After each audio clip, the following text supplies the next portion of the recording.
Hello, you wonderful people, and welcome to another episode of Not Too Comic Book. This being a show it's about TV shows that are adaptations of comic books. For today's episode, I'm going to talk about the series finale of Riverdale, a great and beautiful and sweet series finale. A lot of really interesting things went down in this episode, so let's break it down.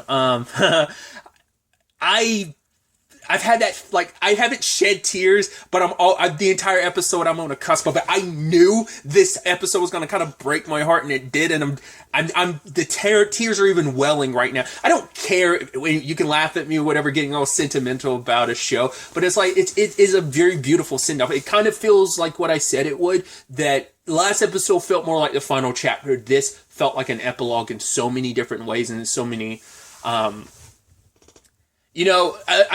should bring this up at the very beginning. There's a way I thought the show would have ended years ago. This is how I thought would have happened. Sadly, it would have never been able to happen, but there was an episode in season 3. I don't remember if I ever talked about this at the time. It was always floating in the back of my mind, but back in season 3, there was an episode where, obviously we dived a little deeper into, the Gargoyle King, game and everything, but it was like we took all the parents and they were played by the actors who played their kids, so I always thought that show would end with the flip side of that, where the adults would play the adult version of this, for example, with Archie, an older Archie would be played by Luke Perry. That's what I thought would kind of happen. Sadly, that obviously, when Luke Perry passed, that never was going to be. I don't know if that was something the Riverdale people ever thought about, whether that was ever going to be a possibility later on down the road. The show eventually ended. Obviously, like I said, it became a moot point when Luke Perry passed, but that was always kind of at the time, that was how I kind of envisioned that the show would have ended. I feel like I might have talked about that at a time, but I don't remember. But yeah, that was always, and like I said, it never could have been a situation, because I especially thought that now, because I might have talked about it then, but I don't think I've talked about it since, if I did in fact talk about it then, because what made me think about that was starting with an 80-something-year-old Betty. I was like, wow. I was like, that's actually really sad. There's beauty in it, but it's also sad, because it's sad because it's wow, we're going this far into the future. It's present day, and obviously our cast was never able to go back to the present day. They had to stay in the past, but they were fine with that because they were able to remember both timelines. And so I've never seen it. I've never heard nothing but good things about the show. It's just one of those older shows I should check out. Is the 6 Feet Under. Apparently, its series finale is kind of like this. I mean, it's kind of spoilish, but not really. I think it's you get to see how every character's story ends, the life that they live. I think it's very similar to this. And so, obviously, Betty's older, and she's the last of the group. Everyone else is gone, because at that morning at the beginning of the episode, Jughead passed away. And so Betty is forgetting about everything. I think, now in her older age, it's starting to get harder and harder to remember. So she wanted to see Riverdale one last time. She asked her granddaughter, Alice, which is beautiful, if she could take her. And she's like, yeah, we could see about doing that, Grandma. And she gets visited by Jughead, who kind of plays a little bit of the role of... That's where I'm unclear. It seems like it's a guardian angel Jughead, so I don't know if it's kind of similar to... It feels like they're kind of doing a little bit of that Riverdale situation where there were multiple Jugheads. So I feel I don't know if this is supposed to be a Jughead who kind of looks after, who kind of became a guardian angel. I don't know if it's maybe a version of Jughead became that, kind of got graduated to be the one who overlooks this Riverdale by Tabitha or not. But there was this, it's just him taking her back in time and her getting to... We find out where everyone's story ends up. She comes... Because it's really sad, because I brought this up last episode that I was right, hopefully they get to meet together. But based on this episode, you're no, they never did. Everyone sadly did go their separate ways. Because they did say, it started in episode 18 at the end, where Ethel was yeah, she was the first one to leave. And so... when it's all said and done, it's they never got back together. Paralleling that 7-year time skip, when Jughead was the only one that showed up, but the others never did. And after that, he never showed up again either. And they didn't meet each other again until like those 7 years had passed back in Riverdale. And so it's kind of sad to know they all went their separate ways and they never got together again. And, you know, we kind of find out where everyone ended up landing. So, like I said, let's kind of break this down. First and foremost, when it comes to Alice, obviously she divorced, because we're also jumping to senior year, because this is a moment that Betty kind of regrets never. She had the measles at the time. No, the mumps at the time. And it was mumps at the time, and she didn't get to go to graduation. She missed the opportunity to get her senior book signed, and it was a monumentous moment because, once again, after graduation, they never saw each other again. Like, everyone went their separate ways in so many capacities. But let's break it down. Alice ended up continuing. She became a stewardess, but eventually she ended up saving, like, one of the pilot ended up dying, and she kind of took over and safely landed the plane. I don't remember if Jughead said she became a pilot or not after the fact, but I think it was like, no, like, one of the passengers ended up being someone that she ended up marrying and found happiness, and they would take trips around the world, and she would send postcards to Betty until they stopped coming, meaning her mom passed. And Polly got her twins, obviously, in this timeline too, and kind of lived her life, you know, which was very beautiful, and also nice to see that sadly, we never got the wedding like I was thinking we might, but it's still nice to see that Alice and Polly are in a much better place, because it's been like a year at this point in time, so, which is so interesting. But yeah, it's been about a year when it's all said and done. And so we found out about Archie telling his mom, like, hey, he's going to start, like, basically a construction company, which I was like, that's beautiful, because obviously his family legacy was a construction company. So he was doing that also to kind of honor his original timeline family legacy, because it was like the construction company was his father's. It went to his dad, and his dad always wanted it to go to Archie. So Archie being the one to kind of start this was very beautiful in that regard. You know, it's like, you know, I thought that was very poetic for that to be how that story plays out. His mom believing, like, the moment he sees Riverdale, he's never going to come back. And sadly, we find out he never did. Like, after he kind of went out to California, like, he settled there. Because the job was only supposed to be for 3 months, and he was going to come back, but he never did. But we do find out that his mom found love again. I'd seen that actress in something recently, and I'd referenced, like, one of the last times I'd seen her was her and Mary getting together in the show. But I was like, I don't remember they sadly never stayed together in the original timeline. I think I don't know if that was something that happened off screen or on screen, them breaking up. I can't remember.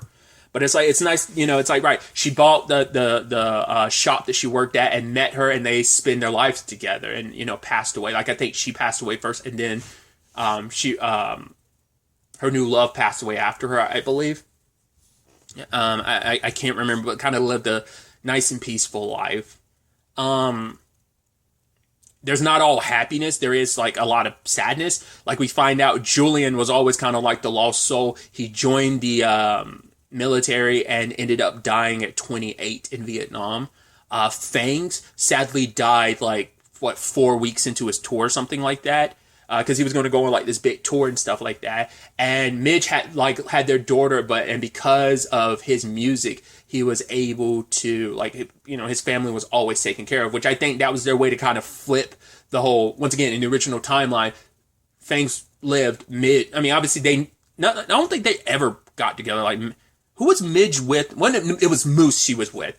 I was about to say, I couldn't remember who she was dating, you know, before she died, but, obviously, Midge died in the original timeline, so for it to be Fangs as the one who ended up surviving, I think that Fangs ended up dying, she ended up surviving. I felt like that was meant to be the flip on what things were. But also, it's just sad for, like, the tragic thing of, like, yes, so young and talented to be kind of cut short. I mean, that's sadly so many stories in life. So that's really heartbreaking. Hell, the really depressing one, it's like Frank and Tom. Apparently, they got killed by a hustler named Chick. So it's like, geez, that's how you're gonna bring that back in the series finale. That's actually sad to know. Tragically, that's how that story ended that way. We find out Weatherby and Miss, was it T, the teacher that they got back. I think that's her, because her and Weatherby have a friendship, and it's like they ended up getting together, so that's beautiful. Cheryl and Tony stayed together and had a family of their own, and because Cheryl's became a really well-known painter, and her paintings were all across the country, even apparently some in Europe. We even see some of them, like obviously we see one where Veronica and Archie had modeled for her, and I forgot what the whole situation was with Tony. She ended up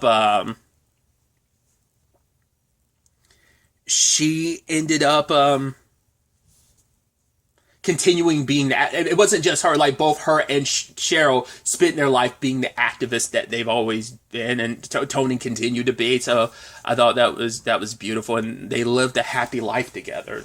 You know, kind of glad that things kind of. I mean, and that, once again, I like that in parallel with how things were in the original timeline. How it's like, right, they're happily together in this one. Reggie. Went on to become like a professional basketball player, eventually even played for the Lakers. And he ended up selling his family farm after his parents passed.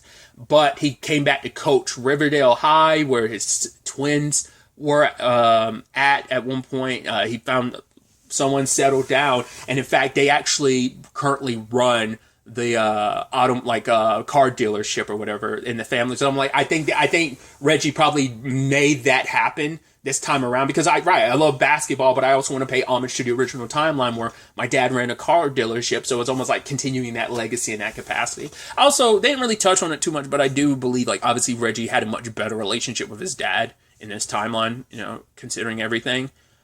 I love that whole situation where we find out. It's so interesting because I posited this of like, what if Archie, Betty, and Veronica got together? I wasn't expecting the quad of Betty, Archie, Veronica, and Jughead, because I love Kevin's like, you can talk to me about it. Me and Clay know the truth. She's like, what? Wait, we're a quad? And the trio like waving to her, and she's smiling and waving back. And she's like, oh, this has been a crazy past year. And Cheryl's kind of like, oh, like we already just, stop it. Like, I love that. And so, like I said, I expected like the Archie, I said it kind of jokingly because I never thought the show would actually do it, but like Archie, Betty, and Veronica, and a Jughead. It's like, sometimes Archie would be with Veronica and Jughead would be with Betty and vice versa. And then also Betty and Veronica. Like, I thought that was so beautiful. I mean, it made sense too, because it's like, right, we remember our previous lives of like, yeah, Archie remembers being with Veronica. Me and Jughead remember being together. And then also in this timeline, Veronica and Betty started having feelings for each other, but never really acted upon it. So knowing for this past year, like, they were doing that, especially for Betty, it's like she felt so reserved and had to be a certain way, and now she got to be liberal, like very like liberal with like her sexuality, and you know, got to be so free. And I thought that was beautiful. Sadly, that came to an end with graduation because Veronica moved away because she went to Los Angeles, got into the movie business, and she's ended up winning 2 Oscars, and because she worked her way up and found this is what her passion ended up lying in. And you know, it's like, right, she went through so many businesses, and it's also beautiful to know that she found her happily ever after, because she ended up having, you know, a family of her own. I thought that was beautiful. Archie's kind of in a similar boat of like, he ended up finding a family. It is kind of sad knowing him. He even said at the end, like, oh, like, you know, maybe it started with us. Maybe we got together. And it's sad to know like Betty and Archie never got together. That's actually really sad, I think. It's like, oh, that's kind of a bummer, you know, that it did start with them, and for them to never ever get together. Apparently, and it feels like it's almost poetic. Jughead and Betty are the only ones in that group who never like found someone. They never got hitched, because she got her daughter. She's like, I adopted her, and then eventually had my daughter had my granddaughter Alice, you know, and Jughead had his Madhouse magazine, and it continues to inspire so many people. Betty went on to like not only just be an author, but and also a she wrote columns in magazines and even kind of ran her own kind of magazine that fought for against so many injustices in the world and kind of shined a light to so many things. She had said like there was so much like hate in the world, and there still was, and but it wasn't her fight anymore. She had set the stage for the fight, but it was now this younger generation's fight, who were kind of inspired by stuff that the young generation is inspired by Jughead's work, but also like Betty's work. So their legacies carry on. But for Betty, like for her, it's like professionally that was her legacy, but on a personal level, her legacy is her family. And just it is, like I said, it's sad to know that they never got married. Like I said, I would have expected like a Archie and Betty, but that sadly never even happened. But he did live a comfortable and content life, and he did. Eventually, when he passed, he was buried in Riverdale, of course, right beside his dad, too. I also love the bit about, like, oh, what about Nana Rose? Yeah, she got reincarnated quite a few times. It's like, yeah, that feels right. That feels right. I also love about the quad situation when we found out, like, Reggie was like, I'm surprised, like, nothing ever happened between us. She's like, well, between you and me, I guess you'll be a part of the select group that knows, but me and Archie and Jughead and Veronica have a quad thing. He's like, why didn't you ever invite me? Like, you never thought I wanted to be a part of that? Goldilocks. He's like, yeah, you always focused on basketball. I never want to take you away from it. He's like, I would have made time for Reggie. And it feels very poetic, but knowing like, yeah, he had his own happily ever after, found love, and started a family. It feels very poetic in so many regards, because I think like, especially this Reggie who knows both timelines, because I think, and even Betty kind of talked about it too, where she was like, yo, this version of you, this is the best version of Reggie. Like that other Reggie had so much, like he had an abusive father. He also, like, his life never played out the way he wanted it to, and he had a happily ever after this time around, And I think that's great, remembering, well, because he doesn't remember the bad stuff. Only Jughead and Betty do. Everyone else only remembers the good stuff, so he doesn't remember, like, the abusive situation with his dad, so he probably remembers only the good times with his dad, so. Circling back to Kevin and Clay, Kevin started like an offshoot Broadway thing, which I think is very beautiful, because that was always his dream to like hit Broadway. And so I thought that was beautiful. And like him and Clay, like he passed away first, but eventually Clay passed like a few weeks after him or something like that, like went to the park and just peacefully passed, it's just like, knowing that, it's always that sad thing that you hear. It happens sometimes and other times it doesn't. Like sometimes when someone goes, like their partner goes not too long after, because it's like, right, it just, they miss their partner so much they want to be with them again. And it's just like, they just kind of like are content and just kind of want to move on with the person that they love, because everyone went their separate ways, Betty's biggest regret was just that she never kept in touch with like Veronica. Like they kept in touch a little here and there, but for her, that's what was really the saddest thing. It's like, we were so close. We were the bestest of friends. We were so influential to each other's lives. And now it's a thing of that kind of disappear. I mean, that's the sad thing. Even in high school, it's like, right. Some people are fortunate enough to be still tight with their friends from high school, but sometimes life doesn't always work out that way. You just drift apart. Life gets in the way, because we always think like, oh, we'll probably find time for it, but they never did, Like she kept in contact, at least with like Veronica, we know, but like it never, eventually they lost touch, and it's like she just wishes that she had kept more in touch with her, that they had all got together, more often, but they never got together at all. And once again, as we know, like with like the Fangs or the Julian of it all, which I did love that, like, because Betty was that was so heartbreaking when she was like, I should have just stayed home. Like I don't want to come, because now this is the I know what this is. This is the last time. And Jughead was like, that is life. That's life. You live your life and then you move on and you go. Like life, it's just one way road of like, it plays out how it plays out, And yes, she missed this opportunity, but it's like, don't have any regrets and miss this opportunity again. So she went in and Archie read a sappy poem. And I love that he was taking shots at everybody from like both timelines. Cause it's like, Cheryl, having Jason locked up in your basement is like his dead body and everything. And they're kind of laughing about the morbid stuff. Reggie, how do we know that you're even the real Reggie, playing with like the stuff from last season where we got the OG actor who played Reggie coming back. I love that. It's like, that's a sore subject for me. Fangs, collecting organs for a cult. What was that remark he made about Betty? I forgot. But that's also another sad thing too. I mean, but I guess that was almost that like parallel to like Archie and her never getting together. Like obviously like they never got to start a family together.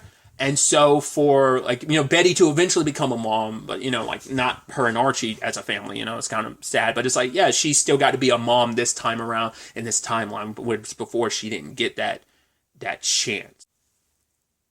Oh, right. Cause I just remember, cause I was trying to remember like what, it was Dale, Cheryl and Tony's son was named Dale after Riverdale. I forgot about that. Like just the good and the bad, and even though they mainly all remember the good of like but like going through everyone's like bad, even the Tony thing of like South Side is one word, so whoever made that, I don't know if that was supposed to be like a dig of like maybe someone said that so long ago about the South Side serpent jackets or whatever, but it's like the two those two serpent queens are back together again, and like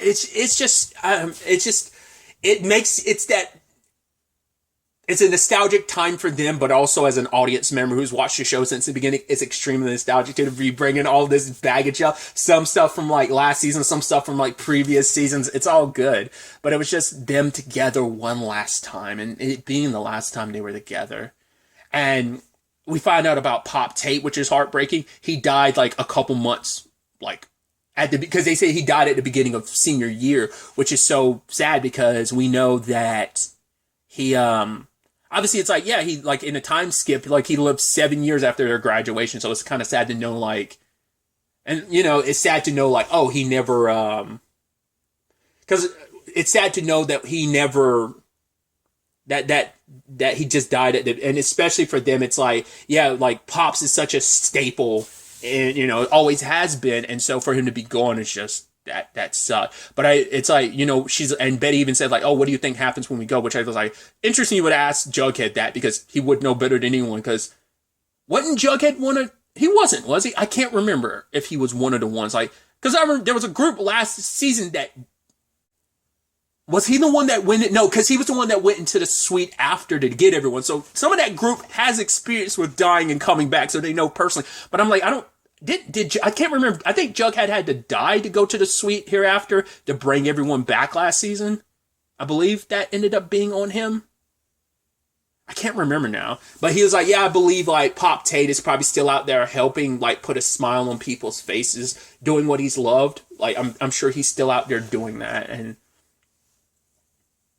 And Betty saying that she wishes that, we could stay in this moment, be young and beautiful forever, and just kind of be happy and young and full of energy and hopeful and so in love. But Jughead's like, but we can't, life moves on. And so he ends up taking her back, and her granddaughter's taking her to Riverdale one last time, and she's saying goodbye to everything, which is very poetic because obviously the meta thing of like, right, here's Betty saying goodbye to Riverdale, but it's also us as the audience. Once again, that's the title of the episode, Goodbye Riverdale.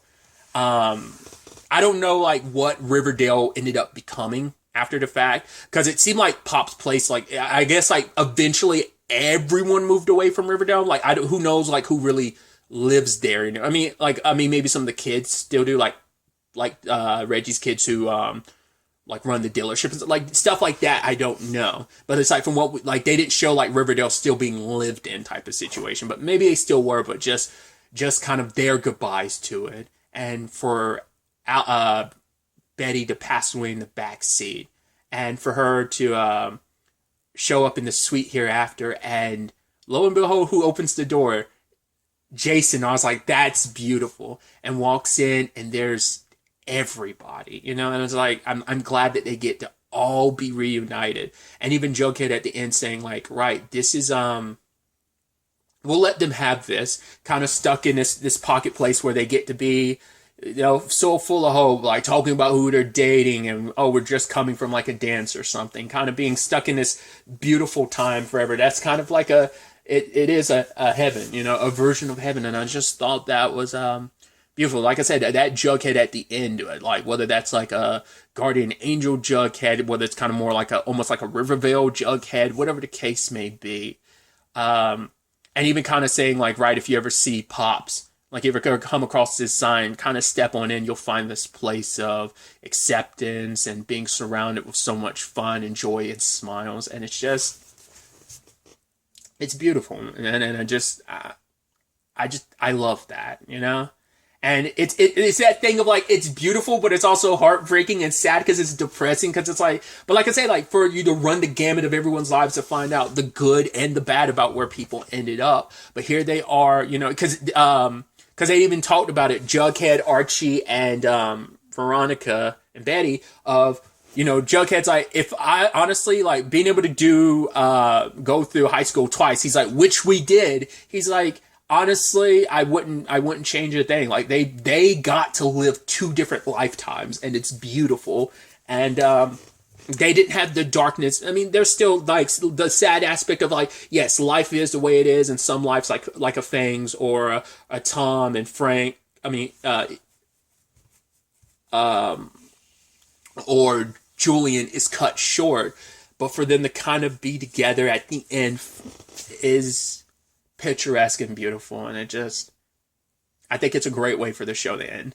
I know the show has not always been everyone's cup of tea. I've enjoyed the show. For some people, the show was a guilty pleasure. It's never been a guilty pleasure to me. I'm sure some of the actors kind of like, yeah, I'm kind of ready for things to end, but I'm okay with that. It's like you do something for so long, you want to move on, you want to do different things. You might have issues with the way certain things are done. I've enjoyed the hell out of this show. It's been a roller coaster that I've loved. I know for a lot of people it's been up and down in some regards, because I'm sure some people love some aspects more than others. And just, like I said, this show is in its own lane. Like, I think it had its own hardcore audience, like any show, and I'm proud to have been a part of this ride since the beginning. I would have never thought all those years ago when this show started we'd be where we are right now, and I don't know. I think it's a beautiful show, and like always, everyone in front of the camera and behind the camera, thank you for bringing this amazing show, and I do mean amazing show. It's been fun, it's been sad, it's been riveting in so many capacities to see the journeys that these characters have taken and the different lanes and just how wild the show has been. I've loved every second of it. So it feels, once again, just kind of everything comes to an end at some point in time. And so I think this is why it's taken me so long to do this recording, because I'm obviously doing this a couple days later. Obviously life kind of got in the way, but also just like, I think I didn't want to say goodbye and like I said, cast and crew, everyone involved in the show, in front of the camera, behind the camera, once again, the actors, the writers, every technical staff person that's ever worked on this show, everyone who's had something to do with bringing this show into existence. Thank you, and I wish you the best in all your future endeavors, because it is going to be this beautiful thing of, regardless of where life takes you, I hope, at least some of the people that have been a part of the show, despite how crazy it's been, maybe how long things ran, and maybe you're ready to do something else, I do hope that it kind of parallels the show in that it will always hold a special place in their heart, like it will always hold a special place in mine. So this has been a lovely, beautiful, beautiful experience of, so much, like I said, so much good, so much sad, so much ugly, but also so much beauty, And so for it to kind of end on such a beautiful note, I'm so happy. So, but it really, I think it's time to kind of tie a bow on this recording as well, and say, to the next time we meet, be happy, be safe, live life to the fullest, and enjoy it. Good day, and goodbye.